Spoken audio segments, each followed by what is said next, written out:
That was great. South Park in Canada. What's up, YouTubeites? Welcome into the Shaker Show. As you can see, Marty's a little under the weather, so we got Gabe. Two Gabes in 1 week. It's kind of nice. Yeah, he'll be filling in for Marty. While you all are congregating. 1, 2, ready.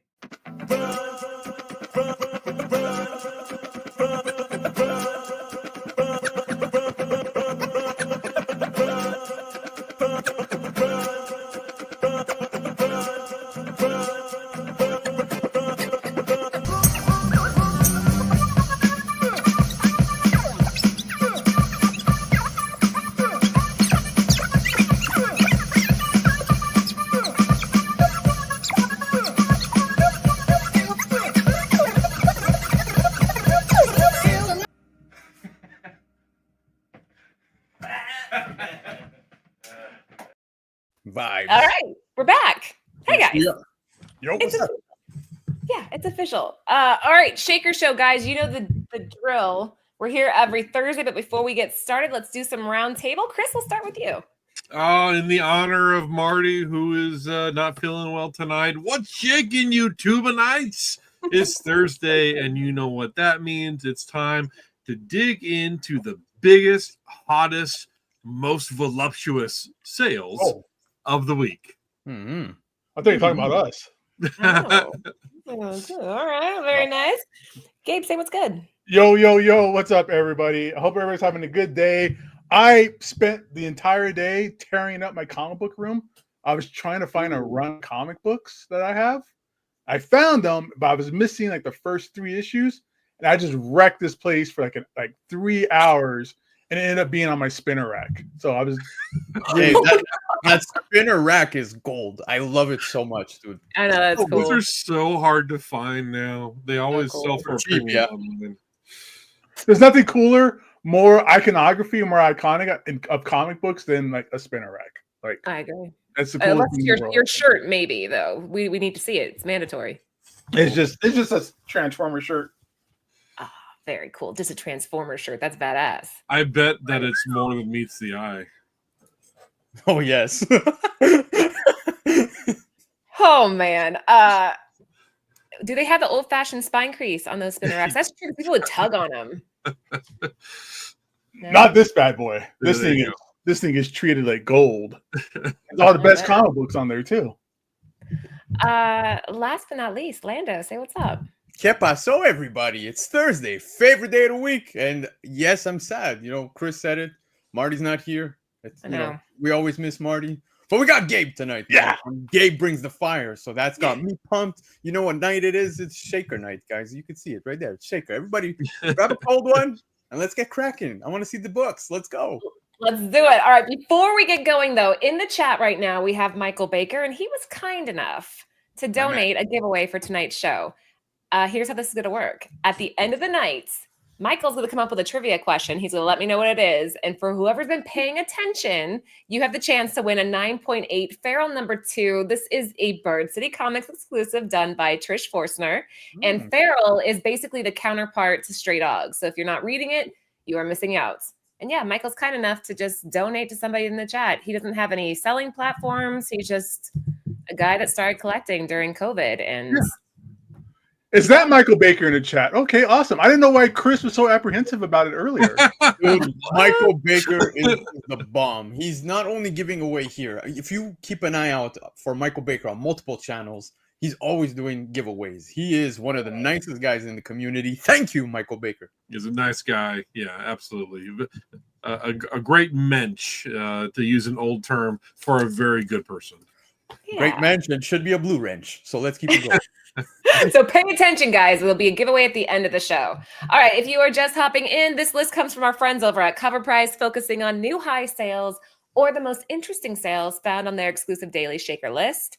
The list changes several times every day, so be sure to check it out to review some of the hottest trending books in the market. All right, what do we have for Shaker number 1? Shaker number 1, check out this thing. This is obviously an homage to an older style book, but it's from 2013. We have All Crime Comics #1 by the publisher Art of Fiction in 2013. All Crime Comics #1 is an awesome independent throwback to a vintage crime comic with a lot going for it. Among all its primary features, the cover art by Bruce Timm is probably the most significant. He is well known for his work on Batman the Animated Series, as well as being credited as the co-creator of Harley Quinn. His layout of this cover harkens back to a style of a bygone era, and his signature style is a perfect complement. Additionally, as an independent comic that was first published in 2013, this is very limited and is becoming increasingly hard to find in the wild in good condition. It may still feel like the early 2010s were just yesterday, but every day we get closer to these books being considered vintage in their own right. This era came before the booms in pop culture collectors market, and by no means was it unheard of that there were certainly fewer people who understood the value of caring for their comics the right way. This book doesn't appeal to everyone, but if you happen to be a fan of both Bruce Timm and vintage crime, this comic hits all the right spots and should definitely be on your radar. Recently, a 9.8 copy of this book sold for $550, and that's over twice as expensive as the previous sale, which was 4 months ago. While this is just an individual collector who is likely willing to pay whatever it takes to add to his collection, it will absolutely impact the price of this book going forward due to the scarcity, the artist, and the niche. Very cool. Yeah, very, very cool. I love Bruce Timm. Who doesn't, though? $550 is pretty wild for this book. It must be just a hardcore Bruce Timm collector who just loves like the naughty, nice Bruce Timm. Like Bruce Timm has these books called Naughty and Nice, I think they're called, and it's all like sexy lingerie, half naked, fully naked, like women sketchbooks. So it's very similar to the woman on the cover here. So hell yeah, he's an underappreciated. Everybody talks about like Dave Steven or like Wally Wood about hot chicks. Bruce Timm is a underappreciated hot chick artist for sure. So just for the Liger in the chat, all of the distressing that you see are on the edges of the book. That's part of the art. To make it look like an old crime book. Yeah, to make it look like an old book. Yeah. But it looks like a good old like pre-code, like crime doesn't pay kind of comic. Yeah. Right. Chris, there's more issues in this run as well that have the same feature on the covers, right? Like they're all pretty much printed the same way. But I agree with Gabe. Very underappreciated. Look how sexy that is. I love that. Beautiful cover. You said it, Chris. You said it. You think Bruce Timm, what do you think of? You think of Batman the Animated Series, Batman Adventures, Batman Beyond. Yes, Bruce Timm. Do I need to say more, guys? Seriously. Let's talk more about Batman Beyond. Jesus, man. Hell yeah. You know what's up. Yeah. Hold on. Look at this. Is my favorite Bruce Timm. Whoa. There you go. See, sexy. Yeah, it's perfect. I have it on the wall behind me. Is that early Bruce Timm? Doesn't look like he has his like Batman animated style yet there. Yeah. 89. Yeah. So what is Bruce Timm's first cover? What's that look like? Does anybody know off the top of their head? I bet it looks awesome. Top of my head, no idea. No, I don't know either off the top of my head. But He-Man. No Earliest way! comic book was He-Man, the mini comics. So some of those, the mini comics that came with the He-Man figures, I guess that was his first work. Interesting. Wow. Or no, it looks like his very first work was Crossfire. I bet that you could pick up Bruce Timm's first work for really cheap. Really, really cheap. And that might be something that's worth looking into. Yeah. I agree. All right. We're starting off strong, guys. Shaker #1, All Crime Comics #1, Art of Fiction from 2013. CGC 9.8 coming in for $550. All right. What do we have next? All right. We're taking the way back machine. Woo, woo, woo. All the way to the golden age here for Detective Dan, Secret Operative #48, Humor Publishing, 1933. Detective Dan, Secret Operative 48, published in 1933 by Humor Publishing, hit the market this week with an all-time high and very impressive sale of $4,000 for a... Damn! That's right, $4,000 for a 2.0 raw copy. This might be one heck of a deal when you discover, as we'll cover below, that Detective Dan is unofficially the father of traditional comic books. At a time when comics were primarily collections of reprinted newspaper strips, Detective Dan broke new ground with its single-themed narrative and focus on an original storytelling. It's noted that this claim of first traditional comic is shared with two other books.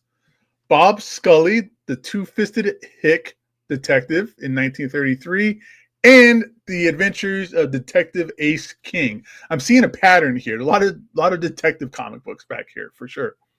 Both also printed by Humor Publishing. We covered this in Cover Price covered this in their September 22nd, 2023 report. However, Detective Dan does have the distinct honor of being the first comic to be sold on newsstands, setting the foundation for what would become the modern comic book format.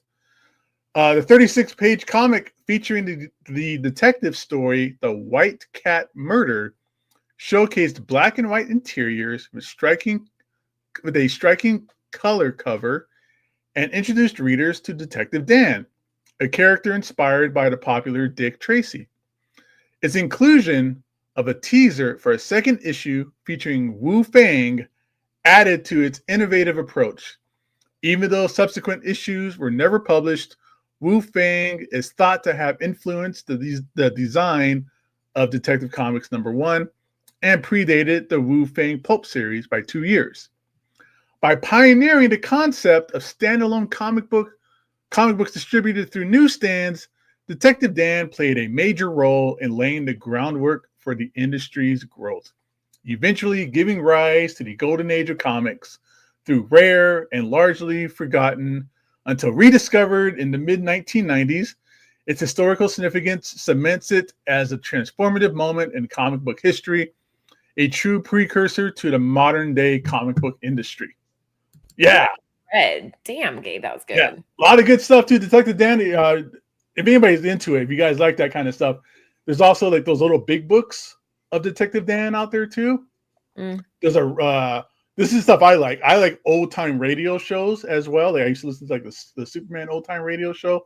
There's a Detective Dan. I love that kind of stuff. It's like the Thin Man style stuff. So a lot of cool Detective Dan stuff out there. But $4,000, that is impressive that this book even exists. Even is it reasonable then? Because everybody in the chat's like $4,000 well spent. Yeah, I agree. I do think it's $4,000 well spent. This is history. This is Steal. This is something that there's probably a handful of copies left, if anything. So whoever bought this was on their game and did the right thing. Yeah, I hope to get it graded. It needs to be in a slab just for preservation needs. Absolutely. Couldn't agree more, dude. You get nailed it on the scanned head, so that there's a digital copy that can be enjoyed, and then slab it and protect it forever. There are probably single digits of this in existence. Yeah, exactly. And it's a piece of history, guys, right here. As, as Gabe was saying. So this is awesome to have in your collection. I think $4,000 is very well spent. Sorry, I'm just staring at it. This is very cool. I like the whole vibe. Everybody's saying it's very Dick Tracy, and it is. It kind of just sets the tone for what we're to see later. It just transcends time. It also just kind of, like I said, there's detective this, detective that. Yeah. Back in these days, they just copied whatever was popular. Oh, Dick Tracy's popular, and then everybody does a detective book. Oh, the funny books. Now everybody's going to do funny cartoon books. Like it was really just a mad grab to kind of put these things out back in the day. Awesome. I don't think anybody in the chat has this one. So shaker number 2. Proof of life, everybody. If you've got it, post it and tag me. That's right. You have to be holding it with a newspaper next to you too, so we can tell the date. Detective Dan, Secret Operative number 48, Humor Publishing from 1933. Raw good, $4,000. All right, what we got next? Look who's back, guys. Shaker number 3, Emily the Strange number 1 by Dark Horse in 2005. A couple of months ago, Warner Brothers and Bad Robot optioned this charismatic book, Emily the Strange, written by the talented Rob Rieger. Unknown to some, Emily has had a sizable underground cult following for quite some time. This strange girl has held a keen interest for many punk rock teenagers in books, clothing, games, toys, and other merchandise. Since then, this book has taken off from a once previous high sale of $250 in early November, now skyrocketing to an all-time high sale of $756 for a CGC 9.8. Seeing a graded copy finally making it onto our list is exciting. With such a plethora of talent and marketing behind the cinematic campaign, it's only a matter of time before this elevates even more. Yeah, dude, we just spoke about this on the show, like what, a few weeks ago. It was I like how you said plethora. Plethora. Yeah. So I'm gonna start saying it now. Plethora. That's the Canadian way of saying it. You know? Everything is Canadian way when I speak, but Exactly. yeah, no, it's interesting. Look, it's already taken off again since the news hit. I guess you could say, call it spec, call it whatever you want. It is a piece of history, right? When you factor how punk rock teenagers love this stuff, this really resonated with them, etc. So, what was this, Lando, that we had this? Has it been like a month? Yeah, it was like maybe about a month and a half, something like that. Yeah. I feel like it was recent, really recent. Okay. Yeah, I feel like it was even actually not too long ago, like maybe 3 weeks ago at best. They all blur together after a while. So Yeah. I think it's the last time I was on because I remember this. I remember talking about Emily the Strange before, or maybe it was on the top 10 list. I don't know, but could be. Well, this is the first graded copy. I think from the read, Lando, that's what you were saying, right? It's the first graded copy to make it on the list. Yeah, 756 for a CGC 9.8. Yeah, I think so. Last time it was on, it was raw. Plethora. Maybe that guy bought it, graded it, came back in 9.8, and was like, "Hell yeah, son, let's roll." Oh, good stuff. I'm never gonna hear that word right now. It's always good. Plethora. If anybody calls, like I'll be at work and they'll be like plethora, I'm gonna be like, no, plethora. Yeah, you're saying it wrong. Maybe Lando has it right. We're all saying it wrong. Next time you watch Three Amigos, you go like, no, it's plethora. Yeah, always. Yeah. Always. Would you say I have a plethora opinion on us? Anyway, Emily the Strange, #1, Dark Horse, 2005, a 9.8, $756. We are just cruising right along tonight. What do we have for shaker #4? Oh, this is pretty cool. Shaker #4. I am very guilty of being a fan of the Flash covers, but not really liking the stories very much. Yeah. So I've got a big collection of Flash comics that's just the covers, especially the Golden Age ones. I absolutely love the Golden Age Flash. I respect you for admitting that too. A lot of people don't want to admit it. They sometimes just buy it and they're not going to read it. But I'll admit it. I buy it because it's a cool piece of art, especially the older ones. I like to display them. But this is right up there. I think it's the motion for me. But here we got shaker #4. It's the Flash #8, the Art Germ 1 in 10 variant by DC in 2010. A year after his first comic book covers for the likes of Boom Studios and Radical Comics in 2008, Stanley Art Germ was picked up by DC Comics to work on the miniseries Final Crisis, Dance, and The Web, an reintroduction of an old Archie Comics character. By 2010, Art Germ mania was in full swing, with the artist's cover work on Batgirl gaining him a loyal following. At the same time, DC was using Art Germ for the host of a variant cover work, including this little gem of the 2010 Flash series. My dog wants to read also. Just 1 week ago, the near mint copies of this book sold for $70, setting a new all-time high for the issue. And then on December 10th, another new all-time high was set when a 9.8 graded copy sold for $270. The previous high graded book for this was $85. So you are talking about a 4x, 3 to 4x climb. And that was for a 9.4 in 2021. So This is a big deal. 9.8, cleanest copy that's been sold on record, sold for an all-time high. This is pretty cool. If I had to pick a Flash cover, if I had to, like gun to my head, had to pick one, it would be Michael Turner. Oh, that one's great. 207? 210, 211? 207. 207? Mhm. I think if I had to pick a Flash cover, it would be the Barry Allen and Jay Garrick racing towards the woman on either side of the wall to save her at the same time. Oh, that's like an early book, though, Oh, right? you mean Wait, the first appearance of the multiverse, 120, Yeah. 123? Yeah, Yeah, the first interaction between Earth 1 and Earth 2. Yeah. Well, you said if I had to pick a Flash cover, that's a Flash cover. that's a good pick. Absolutely. I think I actually, Yeah, that's a top-notch book, man. Yeah. yeah. Good stuff. Yeah, but that's one of those things where I like the idea of the character. I like the cover a lot more than I like the stories. So Oh, you might be just reading the wrong stories. I got to talk to you, Chris. There's some good Flash stuff out there. there is some good stuff. You know what? It could really for me and comics, and this is true about pretty much any comic that I buy and enjoy.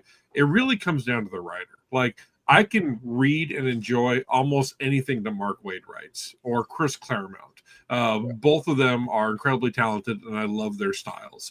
But there are some writers that, regardless of how good the character is and how much I love the character, and how successful the book is, I just have a hard time reading it because it's not a writing style that I enjoy. So it varies from here to there, but Mark Waid's Flash, great Flash stories. Absolutely love them. Yeah, it's Wally. That's why, because it's Yeah. Wally. Yeah.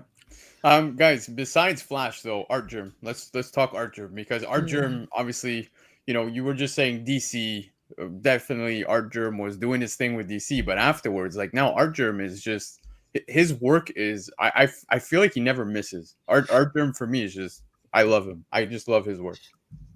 Yeah, he's what got me into collecting. He did a Catwoman cover that I just love. I have a million of them. I think it's 43. Hold on. Art Germ got you into this, not Frison? It wasn't Frison. No, it was Art Germ. It was the one where she's like, it looks very, oh man, I'm just going to pull it up. Yeah, it was actually Art Germ. But now, having said that, I think that sometimes his stuff, you can tell if he had the time to work on it, and you can tell if he didn't. And I guess that's probably true of all artists. But some of his stuff does nothing for me, and then other parts, it's like, oh my god, just blows me away. And this is some of his earlier work too, I think, on this cover. This is back when he was probably doing like Batgirl cover and stuff like that. Like, yeah. And I'll just say, like that advertisement for the TV show on the cover ruins that cover so much. I hate when they do those movie TV show promotions on the cover of comic books. It just totally breaks. I mean, you look at this beautiful masterpiece of a cover. It's the best. I think it's his best work he's ever done, ever. If I ever see this cover, there's so much happening in this simple piece of art right here. Yeah, and I don't think I've ever seen Catwoman depicted like this. It's quite amazing. It's not really his, like, I mean, it's kind of Art Germy, but like, this is different than what he typically does. And there's just, like you were saying, the detailing here is it's flawless. And when I saw this cover, I was like, oh my God, like I need to start collecting this guy. So it doesn't look like Art Germ to me. This is like a different Art Germ, flexing different models. It's a different level Art Germ, but like you can find these in dollar bins. They're all over the place, but really? You can find this cover for, it's not the Virgin. You'll find the trade on it, but yeah, you can find these all the time. And anytime I do, I think I own like 40 copies of this book because I refuse to leave it. You crazy hoarder. But that's what I'm saying is like, okay, I get what you mean, Laura, that maybe there's covers here and there where Art Germ, you could tell he was like moving through. But when he hits like that, man, like that is just top quality. I don't think it gets any better. Like Art Germ on stuff like that is good. He just did a fan expo one up here in Canada for X-Men, Uncanny X-Men with Rogue on it. It was gorgeous. It was very peachy the way we like to see Rogue, if you know what I mean. But yeah, I love his work. I'll leave it at that. It's Catwoman 4, guys, if you're curious about what that was that we just showed. I'm gonna go buy myself a copy. Laura. Oh God. No. That's on the top 10 list. Watch. Okay, anyways, the Flash number 8 Art Germ variant 1 in 10 from DC in 2010, a 9.8 coming in for $270. And I'm with Chris 100% on this. he captures the movement. It's really well done. Yep. What do we have next? What is it? What is this? This is Jackie Gleason. What are you talking about? One of America's great original comics. Come on. Okay. Yeah. Educate where me, is it? Gabe. I don't know. All right.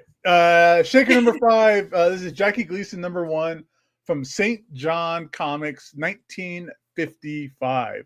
Jackie Gleason number 1 is a rare gem that captures the comedic genius of Jackie Gleason, a 1950s television icon best known for The Honeymooners. This comic showcases Gleason's beloved characters, including Ralph Cramden, Reggie Van Gleason, and the Poor Soul, and Charlie Barton. The recent sale of $867 for a raw, very fine copy. Damn! And there are only 9 copies on the CGC census, the highest being a 7.5. Makes this comic a scarce as it is culturally significant. Its mid-century charm and iconic cover art by Mike Roy and Mike Pepe make it a coveted collectible, serving as both a time capsule of the 1950s pulp culture and a testament to Gleason's comedic legacy. With just 20 raw copies ever sold recorded, Jackie Gleason number 1 is a true shaker, prized by vintage comic collectors and fans of television history alike. Yeah. Also, this is the only cover of this series that's a photo cover. The rest of them were all just regular, like, What's cartoony Honeymooners? looking covers. Have you seen Honeymooners? Laura, I know you missed Marty today, so I photoshopped his face on Jackie Gleason for you. Oh my god. Marty's way more handsome, Marty. To the moon, Alice. I've never seen Honeymooners. I've never heard of this. So What? Guys, I don't have anything to add too, man. I've heard a lot of the Honeymooners. Have I ever watched it? No, I have no idea. This is what in the 50s. I'm assuming 55 there. Have you seen Flintstones? Of course. yes. Flintstones is the Honeymooners in the prehistoric age. Okay. Same kind of style of humor. Like, it's a guy trying to he always has these like get rich schemes that never really pan out. He gets more in trouble than he does make more money. Like, he's got a silly neighbor. Yeah, it's that kind of stuff. Yeah. So it's a show, not a movie. It's a show, right? It ran on for years, I think. Yeah. Okay. You probably pick it up on Nick at Night or something like that, you know. I think that's where I watch it, to be honest. Yeah. All right, Lando and I have like Honeymooners, probably Gilligan's Island. Yeah. I've seen that. I've seen Gilligan's Yeah, Island. Gilligan's Island, I'm very aware of. Man, you could talk to me about many old titles, but Jackie Gleason, I have no idea. Honeymooners, I'm just way behind. Jackie Gleason is one of those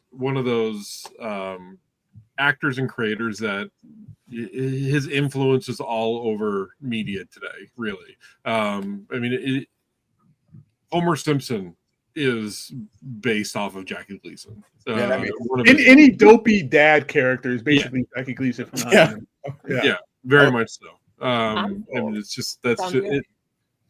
you can't deny it. Also, if you want to look up his house, he has a house in the hills of California, I think it is, and it's made to look like a spaceship. What? That's The stories not of him true. hanging out with like Frank That is not Sinatra, doing all kinds of crazy drugs, talking about aliens, and he has an alien UFO spaceship as a house. Oh. Madness. Okay, hold on. You guys want to see? Well, I wonder if Gabe heard this on the news or he was stalking. That's my question. How does Gabe know, guys? It's just common knowledge, I thought. Here, I'll show you guys. Here's what it looks like. That's interesting. Oh, what? Yeah. That's cool. That's wicked. $12 million. What does the inside look like? Oh, that's cool. I mean, you have to admit, like, if you were sitting in there, that's a very interesting ceiling. Like, it has a nice flow of the building, the stairs going up the side here. I'd live there. Yeah. Do you have $12 million, Laura, to go live there? I'll Yeah. work on it. I'll get to that. That house has got to Pay have. him. Pay that man his money. Yeah. Yeah. I'll get on it. I was gonna say she only has 11. So hopefully soon. Yeah. A couple more monster covers and you could afford the house. Yeah, right. All right. Damn, Gabe. Love it. Love Hey, it. Laura, before we move on, hey, we're halfway through the list, Yeah. and Oh, yeah. I just want to do the mandatory like, share, and subscribe. I was gonna make an off-color joke about hitting that bell icon, but I decided against it. So just hit the bell icon. Pretend I made a funny joke to make you do it, and I'll feel better about myself. So thank you very much. Well, put it in the private chat now. I'm curious. Now I need to know. All right, Shaker number 5. Jackie Gleason number 1, St. John 1955. A raw, very fine, coming in for $867. And Lando and I promise to watch The Honeymooners. We don't have a choice. Have you not seen the chat? Everyone's We have talking no about this. Laura, This is like a it's in the chat for you. It's in the private chat for you. Perfect. What do we have next?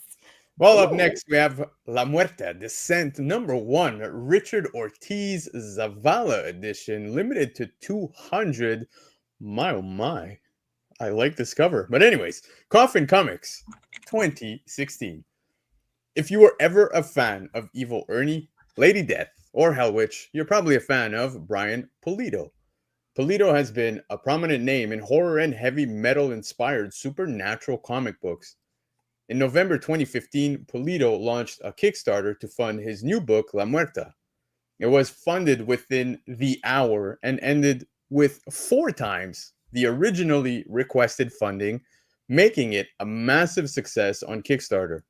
This cover's artwork was originally released to Kickstarter backers as an 11 by 17 art print for those who pledged over $85.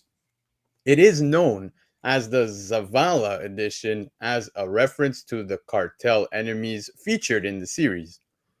The beautiful cover is a nod to the character's culture, featuring much more colorful makeup and flowers that reference Dia de los Muertos celebrations. A beautiful cover paired with an extremely limited print run makes this book a highly coveted collector's item. Near mint copies have been going for $20 to $40. However, a Near Mint Plus recently sold for a new high of $150. Whoever is a fan of La Muerta secured a hot variant this past week. And yeah, this is a sick cover. This is really nice. Oh, it's beautiful. Yeah. All right. I got to get more familiar with Richard Ortiz because I'm not too familiar. Are you guys? Never No, heard I of him. can't name No. one. Yeah. But does that say it's limited to? Is that 200. 299 copies? There's only 200. And you had a bit. And it's just odd that it was $85 to get the print in a Kickstarter. I know there's probably more to it, but like, Yeah. the $85 marker had a print involved in it, and that was the print. Interesting. Yeah. It is interesting though to see. Look, we spoke about monsters multiple times within the last couple of weeks, months. Kickstarter. This one, Kickstarter. A lot of Kickstarter stuff we're seeing as of late, right? Coming up on the top 10 list and the Shakers list, it seems like it. Yeah. I'm still apprehensive about back into Kickstarters though, like certain Kickstarters, but I think you have to go with known quantities, really. exactly. Yeah. Everybody and their mom has a Kickstarter for a comic book. Yeah. Like, Right. Especially the moms. Especially the moms.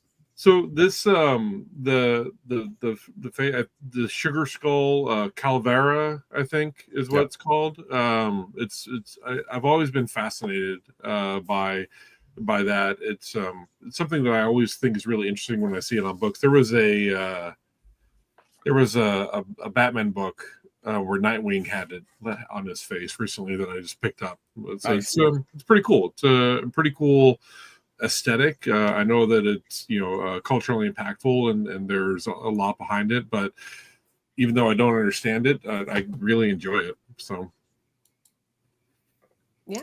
Well said, guys. I'm really avoiding saying what kind of cover this is. Does anyone want to say it? Or it's a booby cover, that's for sure.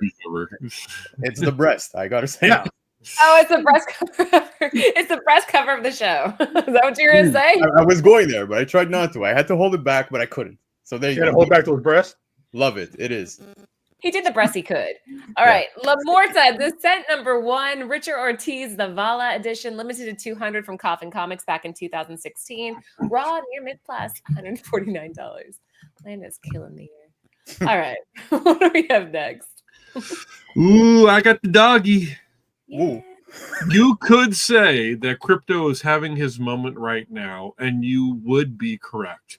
DC's League of Super Pets film was well received and reviewed when it dropped in 2022, and now Kal-El's long-beloved best friend and canine companion is slated to get the live-action treatment on the big screen for the first time in the character's history.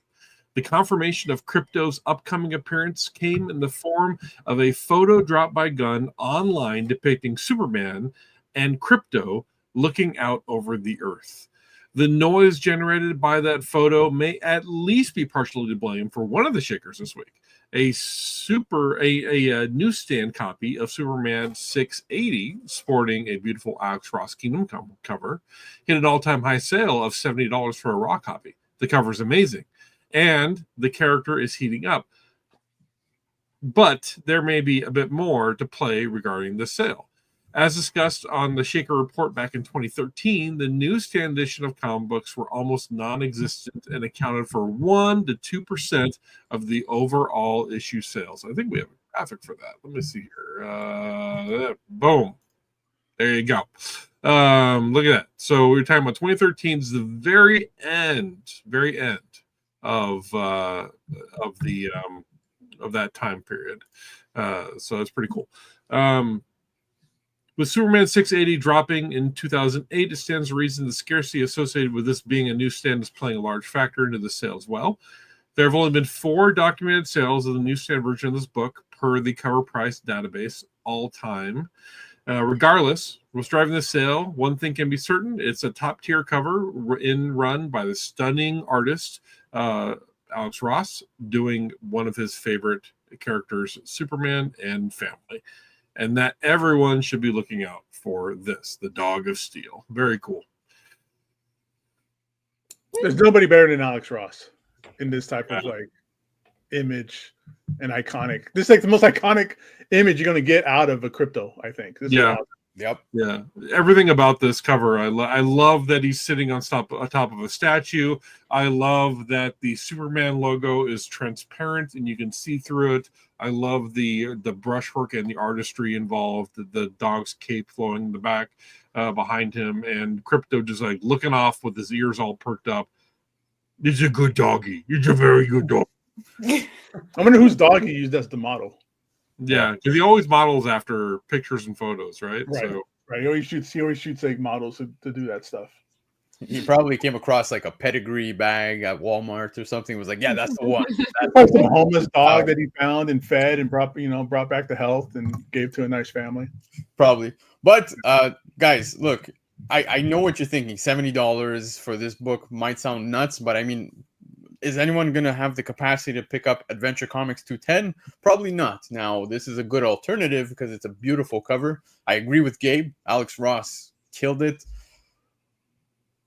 Now, I want to talk some other things when it comes to Crypto. The movie League of Super Pets, my kids loved it. We watch it almost religiously in this house because they just enjoy it. It's a great introduction of this character to the next generation. That's awesomeness. Now, when it comes to James Gunn handling Crypto, I don't want to see what we saw in Guardians of the Galaxy 3. You saw how he treats his animal characters. Guys, that was scary. That hurt my heart. I was crying in the cinema amongst multiple men. I don't want to see this again. Don't do that to Crypto, please. We don't want you crying amid a plethora of men. That would be so sad. The plethora was horrible. The plethora of men crying. Yeah, I think you guys nailed it. This is it's an evergreen piece. It's one that you want to keep. That's the icon for that character. So. And it's a newsstand. You can probably find these. I always look up stuff on eBay, and you always see like newsstands that people don't realize is a newsstand. Like they don't list it as a newstand. Yeah. You kind of got to hunt and kind of have an eye for it, kind of thing. Yeah. But I mean, like, what is that? What is it? 1%? That's so cool. So cool. Yeah. Yeah. There's a couple collections that I picked up for really cheap. The reason why I picked it up is because in the photos I saw late 2000s newsstands.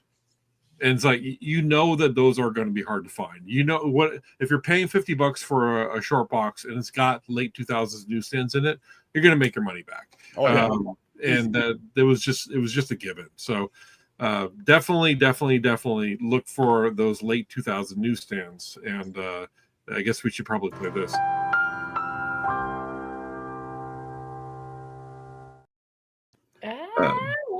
There you go. Superman 680 comes in for shaker number 7, newsstand edition, DC 2008, with a raw near mint coming in at $70. What do we have for number 8? All right. I don't know what this is, but let's figure this out together, everybody. Oh, we know why this popped. This is obvious. This is Ultiman Giant Annual #1 Image Comics 2001. Big Bang Comics was an anthology series that homaged Golden and Silver Age superheroes. It was first published by Caliber Comics in 1994 before being taken over by Image in 1996, where the stories took place within the Image universe. Several main characters and supergroups emerged from Big Bang Comics, but Ultiman became the most popular as he was an homage to Superman. Now, let's not kid ourselves. Collectors are not flocking to this book because Ultiman or Big Bang Comics universe, but rather for the first professional interior work of Mark Spears, who continues to dominate the top 10 list with his hit Monsters. To give some perspective to this, I'm gonna do it. I mean, I think you earned it. Herberflinger, Bert Herngeif, Irv Hermlinger, Bing Livehanger, Livelink, Bert Herkern, Bingo Lingfucker. That's great because I was able to figure it out during that clip. Meteoric Rise in September, a near mint raw sold for just $5. The next sale was $50 2 months later, doubling to $100 this week. A mere week and a half later, considering this book has been around for over 20 years, it's crazy how fast things are moving for any Spears-related books. Forget to the moon. This is going interstellar into another universe at light speed. It's crazy how one book can change a creator's life, but Monsters has done that for Mark Spears. Yeah, I have nothing but praise for Mark. I think that what he's doing is unlike anything I've ever seen before. It's incredible. Like watching this momentum build and it's holding. And I think that, again, I said this on the top 10 on Tuesday. I don't think it's a trend or a fad. I think it's creating its own genre of collectors that are just going to want these type of books. They're going to want his work. It's amazing. So well done, Mark. Nothing but love. Yeah. Mark Spears can punch his own ticket now at this point. He can work. He can basically work for any comic and it be a design. I mean, he had a Lobo comic sell out. I mean, come on, Lobo. That was in the top 10 for a while, though. What's wrong with Lobo? Oh, it's Lobo is the. Yeah, come on, Gabe. Don't make me defend my stance on not liking Lobo. But yeah, so I had an opportunity to pick this up, but I prioritized Mark Spears' first covers, which was Vampirella Mind Warp #7, but a retail exclusive. I chose that one over this one because I didn't think that his interior art would drive as much demand as his first cover. But you know, hindsight's 2020. Maybe I should have picked this up instead. So, yeah. I'm going to disagree with all of you. I think this is totally about Ultiman. I don't know why anyone thinks that's all this is about. Yeah. No, but clearly, yes. Chris, you've actually said it several times on the show. Whenever a Mark Spears, book makes the list, you're always saying, guys, you might want to check out his other books. So it's funny that you didn't take your own advice there. With this particular book. But guys, Mark Spears, like you guys said, punched his ticket, here to stay. I'm curious to see what's going to happen moving forward because we know he's going to be on titles like Spawn 77. He's got some Gunslinger covers. There's many other things coming out. Mark Spears. He's on Thundercats. Mark Spears needs to just milk this as much as he can. Like he should be putting out like trading cards of his monster cover. He did. Yeah. He did. I thought that was a good idea. Obviously, it I don't was. want him to get burnt out. And- Like, I don't think I'll get sick of him. I don't want it to be And like not to that. rub salt in the wound, Chris, but the chat's turning on you about Lobo. Or like- They know what's up. I'm not even watching the chat. What are they? They turning know on? what's up, dude. About Lobo, Lobo? on. Lobo's awesome. Lobo's Oh, cool. please. Lobo is bargain basement Wolverine. Okay. Oh, he went there, guys. He went there. Sheesh. You know, I disagree with you too. I think he's actually a really fun character, and I think that if Jason Momoa played him, it would just be perfect because I can't picture anybody else in that role, and I like his stuff. Yeah, I have an Omega Man number 398, so let that happen. I have a I have 96. no Mega Man also at number 3. See, look at you, man. Look at Okay, that. we're gonna do last Like, week. I'll buy his book. Yeah, good. Now, And it's Yeah. still a cheap book. in Let my it opinion. happen. so I Yeah, he's the can main sell it man. Yeah, for he's money, cover president. okay? What's up? kick this guy off the stream. All right, sorry, Chris, you got voted off. Well, it had to happen. He All right. had to Didn't it go. happen last week? No, too? no, you He can't gets do kicked that off anymore. like once a show. I think he does, Nate, lately. All right, so there you go. Shaker number 8, Ultiman Giant Annual number 1 from Image in 2001, coming in raw near mint for $100. All right, what do we have? Oh gosh, yes, please. Oh, somebody, please check on Laura. Are you okay? Good? I'm good. Yes? Just gonna Good. stare for a while. Oh, Good, because Shaker number 9 is Vampirella. Issue number 10. It's a Jenny Frison freaking variant by Dynamite in 2015. Jenny Frison pops up very often on our Shakers list as she has amassed a large and dedicated fan base due to her extraordinary cover art. Frison's run on Dynamite's Vampirella title in 2014 has produced numerous covers that have become quite collectible and difficult to find for her fans. Issues such as number 3 and number 9 are higher price back issues that are highly sought after, while nearly every Frison cover B in this series goes for $20 plus. This week, we saw another issue join number 3 and number 9 in the next tier of Frison covers when issue number 10 of the Vampirella series sold for $265 for a CGC 98 graded copy. yeah. This sale could shine more light on this series and the cover B variants by Frison specifically, as there are a few issues that are still undervalued versus the current prices of the others in the run. This is Do a you sweet cover. This I do you- like. Do you know why she uses fruit? Tell us. Is it Laura. because the pomegranate is rumored to be the original sin fruit from the Garden of Eden story? That's a good explanation, but no. That was deep. A lot of her stuff is drawn from the Nouveau period. So if you look into Art Nouveau, that whole movement, they use really organic lines. They use vines, flowers, fruit, and almost everything. So there was a Poison Ivy that just came out with her using oranges. I'm trying to think what else she's used. Maybe cherries with Harley Quinn. Now I'm hungry. Her stuff, huh? Now I'm Is it you hungry? I need a big bowl of fruit when I go downstairs. Yes. Yeah. She's phenomenal. I don't know what to say. Like I started because of Art Germ and I stuck because of Frison. I think her stuff's But fantastic. Laura, I will say Vampirella, the title, has had so many great artists know, work yeah. on the covers. Like, Yeah. obviously, Frazetta being Frazetta, like untouchable. But you've seen so many other covers come out, but Frison and Vampirella, my opinion, match made in heaven. I think the covers are just amazing. She's able to capture like the feminine aspect and like the body looks realistic, but it's also strong. And it's a Yep. hard balance. A lot of, don't give me shit for saying this. Not a lot of, but some male artists struggle with that, being able to capture like What's real? Yeah, What and looks she's doing real, that right. butt boob shot You're that right. everybody does, but in a good way, where it's not all twisted, broken back kind of thing, like in the Hey 90s. man, nobody has this. I've never seen this book ever. Like Lando was saying, like Vampirella gets a lot of top artists, but those books, I don't know if anybody reads them. I've never read a Vampirella book in my life. I don't know how that book stays afloat. Like I don't know who reads it, who orders it. I don't know if it's all because of cosplay covers But or whatever. it stays afloat because it's very buoyant.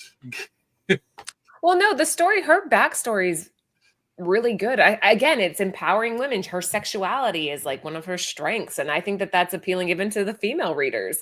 I've read Vampirella, and so have all the girls. We've all kind of like studied her character and read Sonia as well. These are both sexy characters, but they're also strong. So. Dynamite even did a series where they put her in a like an old school like detective trench coat and made her like a detective at one Right. point. We did a cover. Ariel Diaz did our cover for Oh, that really? book. Okay. Yeah, it's like a very I don't think we don't have it anymore, but it was a very cool noir style. I liked it. Anyways. Yeah. Hey, you know, Laura, I picked up my very first Jenny Frison book this week, actually. Was it The Dazzler? I went out of my way to get this one today. Yeah. Oh, Scarlet? Is that Scarlet? No. Yeah. I could tell Laura was unimpressed. She's like, "Oh, gee, I know." Where you been, Chris? I mean, come on.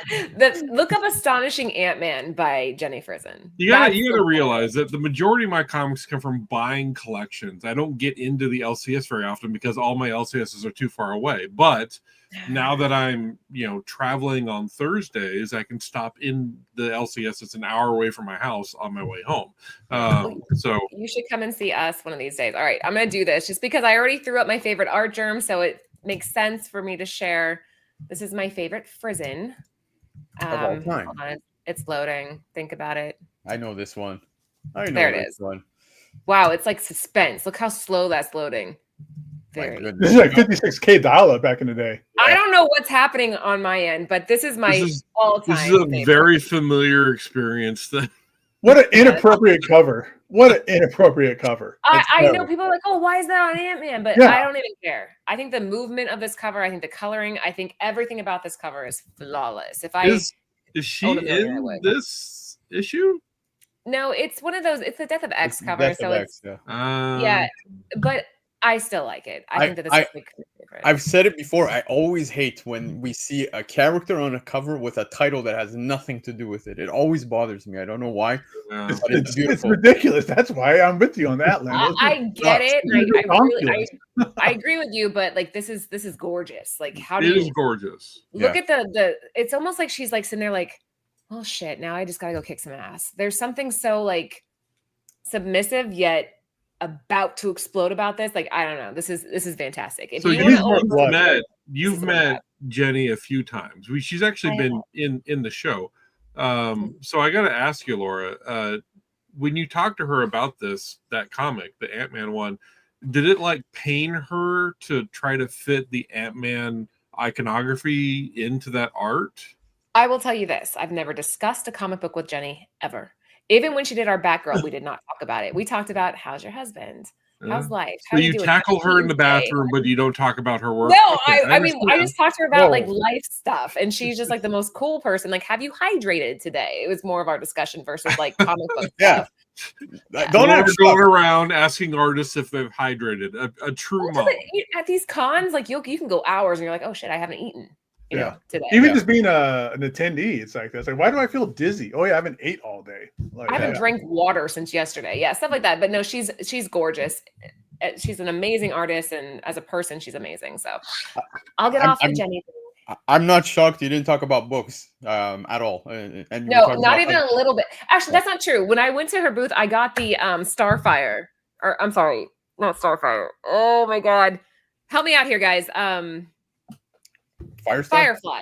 I got her Firefly cover, which was an Emerald City Comic Con book, which is insanely rare. And she had it sitting in her box on her like table. And I'm like, can I buy this? And she's like, sure. That's what I did. But I still feel like you didn't give us the full conversation. You probably asked like, hey, how's your husband? How do we get rid of him? How can we? Yeah, how do we get rid of this guy? I mean, come on. What's happening with Steve here? Vampirella number 10, Jenny Frison variant from Dynamite back in 2015. A 9.8 coming in for $265. That is reasonable. Like I was saying earlier, I've never seen this before. And if you are a Frison collector, well done, whoever bought that. Last but not least. Oh, yeah. All right. Shaker number 10, West Coast Avengers number 7. Everybody who's been paying attention for the last couple of weeks should have seen this coming. This is by Marvel Comics in 2019, and this is the first appearance of Jeff the Land Shark. Marvel Rivals has taken the gaming space over by storm. This is a 6v6 hero shooter that just launched last week and has already passed 10 million players within 72 hours of release. The game features 33 Marvel characters, all of whom come with different playstyles and abilities. This interest in the game and the characters caused Galactica, the daughter of Galactus #1, to show up in the number 5 spot of the cover price top 10 list last week. One character that has steadily been growing in popularity is Jeff the Land Shark. All right, so I had that cut down to 5 seconds, and I obviously uploaded the wrong one. So Whoopsie daisy. Land Shark, yeah. Land Shark. Jeff the Land Shark is an adorable little anthropomorphic land shark who first appeared in West Coast Avengers #7 in 2019. Who writer Kelly Thompson and artist Danielle DiCurlo created. Jeff became so popular that he got his own series in the comic strips. It's called It's Jeff. It featured on the digital platform for Marvel Unlimited. He's also featured prominently in the Marvel Snap game. And if you're not playing the Marvel Snap game, I recommend it because it's great. Recently, a 9.8 graded copy sold for $350. Ooh. Yep. People have been talking about this forever. Who Yep. was it? Swagger House. No, yes, Swag Ricky. was talking about it, but many people, including ourselves, saw this coming from a mile away. When I was, look, not to cheap plug myself on my show, but I was talking about this for a little bit of time because Marvel Rivals coming, Galacta and Jeff the Land Shark. Those are two characters that was inevitable to hit and resonate with children that play video games as such. Yeah. Now, even myself, I play my Marvel Rivals. Is it the best game? No, it's basically Overwatch, but Marvel. Now, Jeff the Land Shark within the game is OP. He's like overpowered. He's ridiculously good at it. His finishing move, so to speak, is like he creates a tidal wave. He eats up everybody that's on the map around him, and you could literally spit them out over the ledge, which is pretty funny to see people do live while playing. But the character himself, it's not just this book that's moving, guys. Shout out to Cover Price because, yes, a lot of people have been reporting the sale of $550, but that's not the case. If you did your homework, you would see it actually sold for $350. And there's other books that are related to Jeff that are moving. Like, it's Jeff #1 itself. Raw copies, I'm seeing 130 Canadian, guys. Jeff is really resonating with a lot of people, and it was bound to happen. There's a Peach Momoko cover coming out of Jeff the Land Shark and Galacta, yeah. And that daughter Galactus character. Yeah. So what's the deal with the 550 sell? What happened with that being an error or whatever? No, so it was a buy now or best offer, and the best offer was $350. Okay. Yeah. Lando, I love the fact that you are also an adult who plays video games. It makes me feel better about myself. It's also why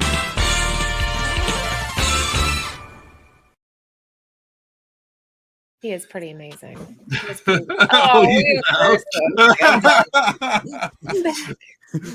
Thank you. We love you, Lando. I should have bought this. That's all I'm gonna say. It's one of those shoulda, coulda, woulda. It's too good. Guys, Superior Spider-Man 7. Keep an eye out for that because he's on the cover of that one as well. What was Kitty Pryde's dragon's name? Lockheed? Lockheed, yeah. That's what Lando reminds me of, but just a lot more memorable and a lot easier to like, right? I'm sorry, Jeff the Land Shark reminds me of Lockheed, not Lando. I'm sorry, Lando. But yeah, I was wondering where that was going. Yeah, I'm talking about Jeff the Land Shark. But I mean, the other thing that Jeff the Land Shark has that Lockheed didn't is Jeff the Land Shark is very. The IP is very it's very toy centric, right? So you behind me, you guys see plushes. I got Kirby back there and stuff like that.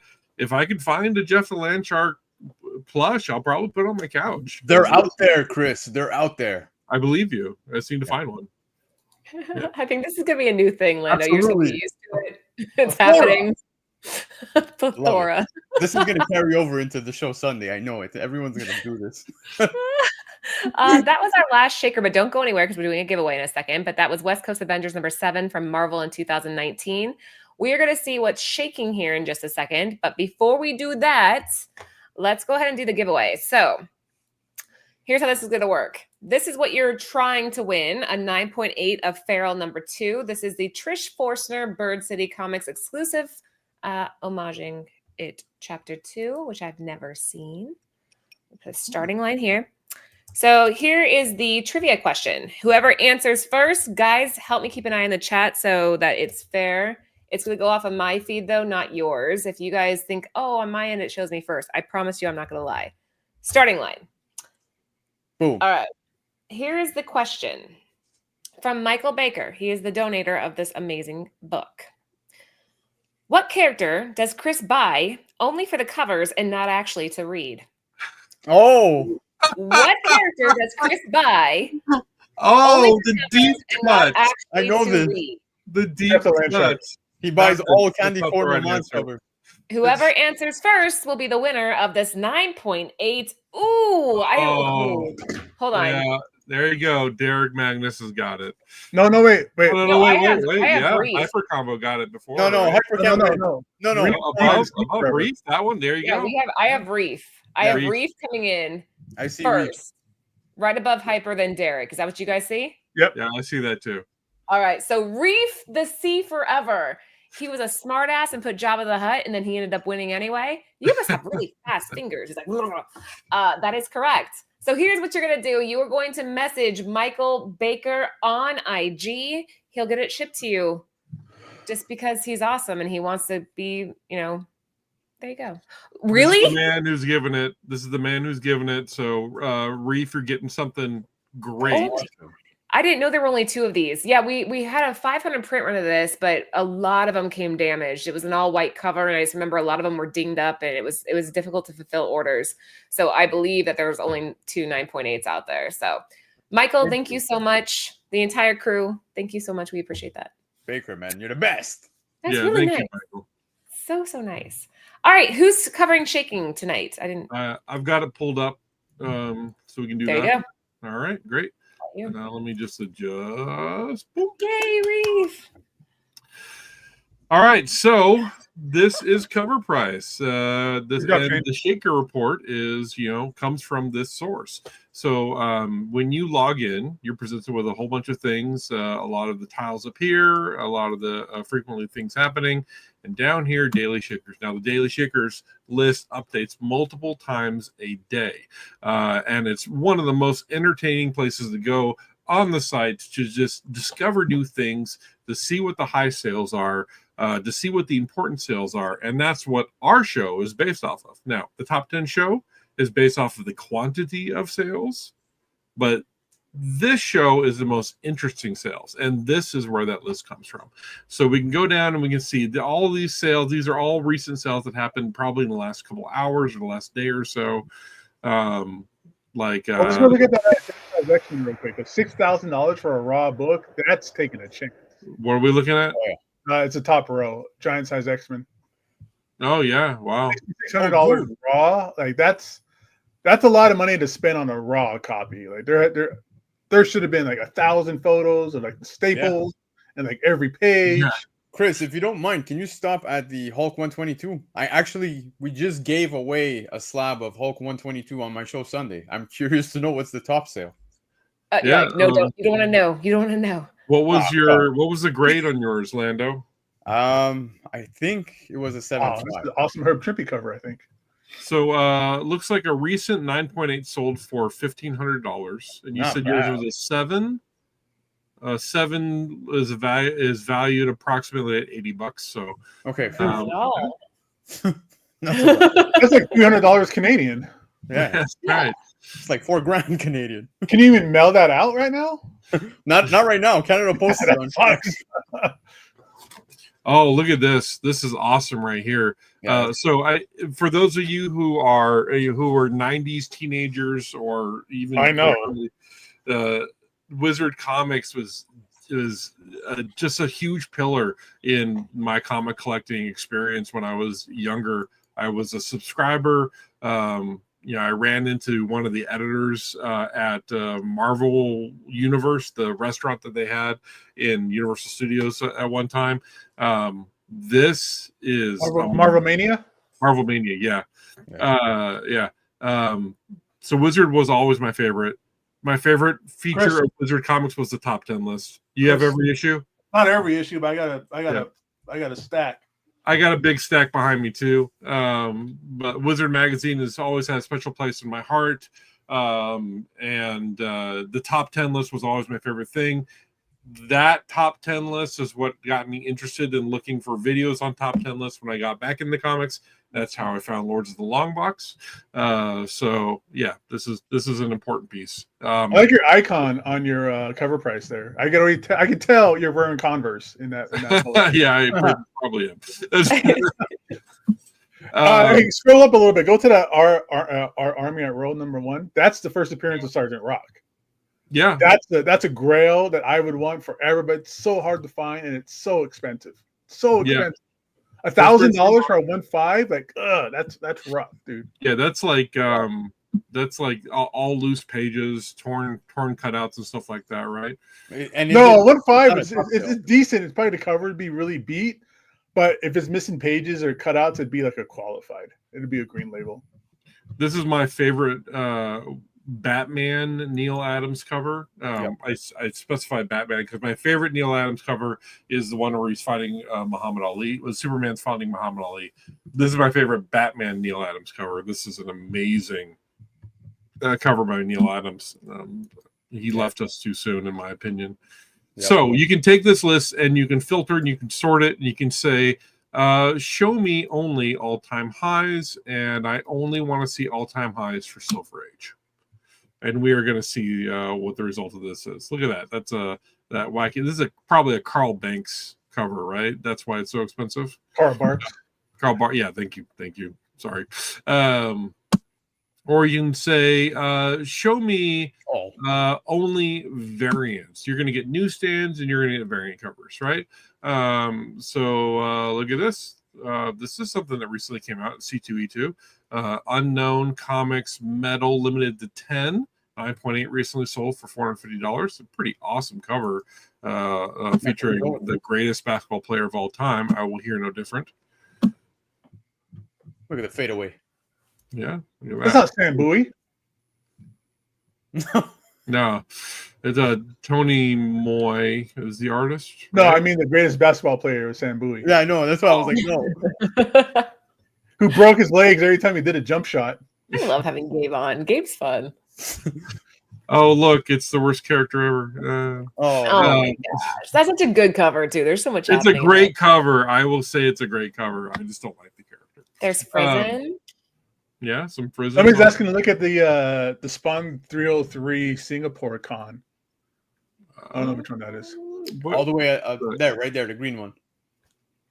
Oh, that one's pretty dope. That wow, guys, this is a tough book to come across, man. But I would imagine so.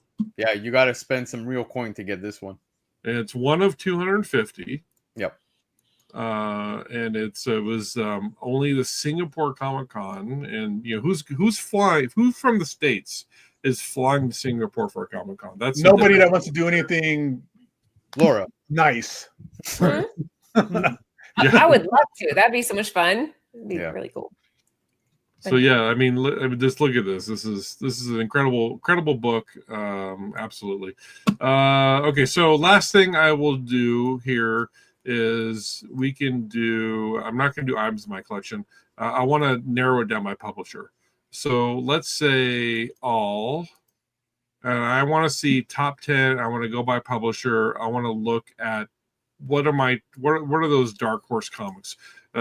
This is useful if you buy a collection and you're trying to break it down. The first thing I usually do is break it down by publisher when I buy these big collections, and I'll go here and I'll sort by what are the dark horse ones, for example. So I would keep an eye out for these books. Here's another question, Chris. This is by our donator tonight. which I Yeah. feel like he Let's earned look it. at some Right? comic He earned books. it. Yeah, this is great fun. Let's take the filters off and look at some books. Let's see what people are spending money on. Yeah. What are people spending their mortgage on? Which G.I. Joe are you talking about there? I get to go back to variants, right? Yeah. Okay.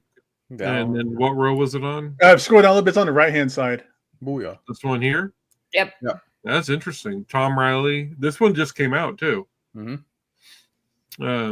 Yeah, I did pick up a few two different G.I. Joe.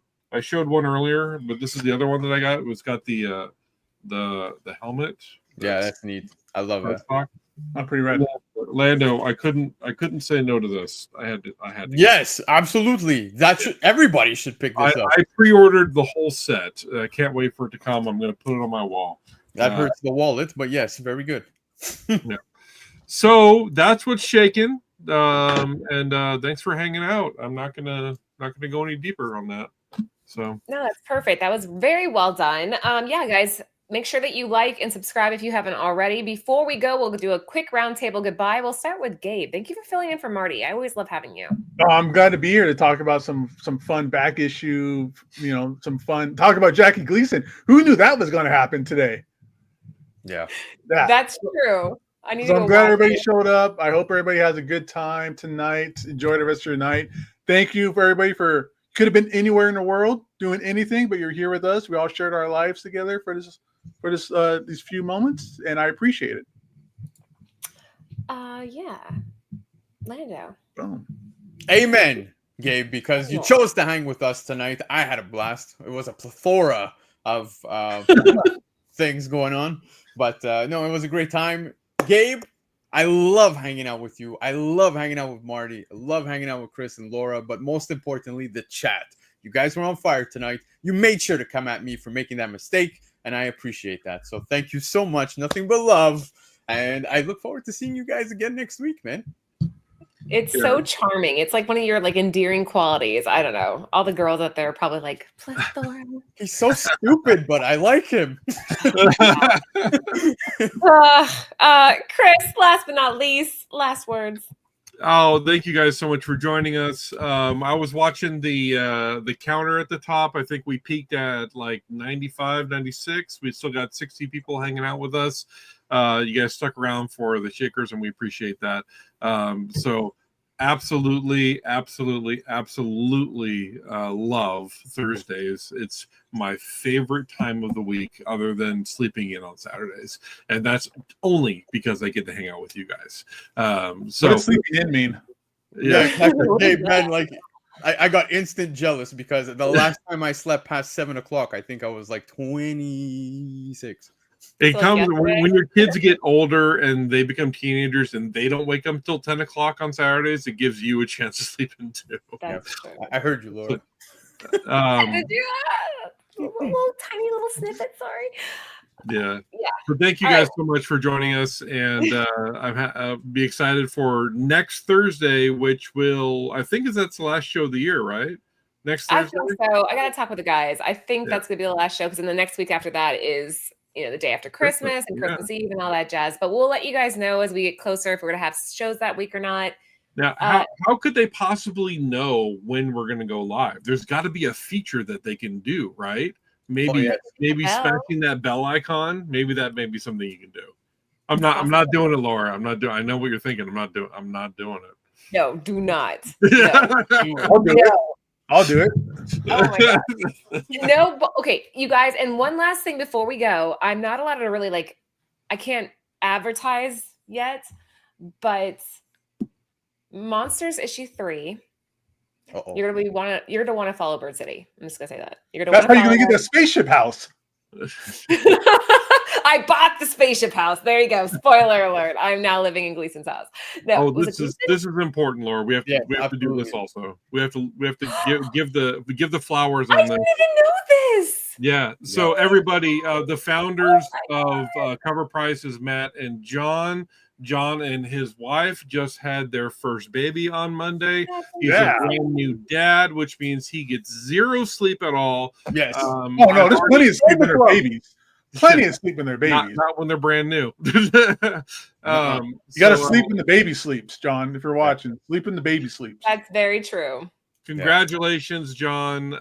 We love you. We hope Mama's okay, and we hope the baby is safe and healthy. And we're so. And I think Gabriel's a really good name for a baby. You know what? I agree. It's a wonderful name.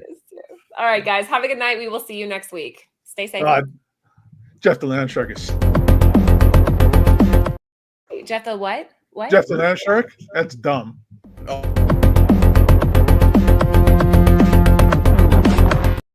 He doesn't really mean it. No.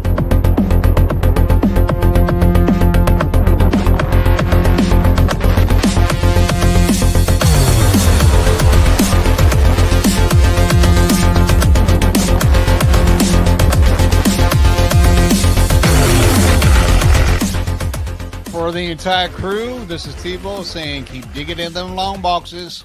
Peace out.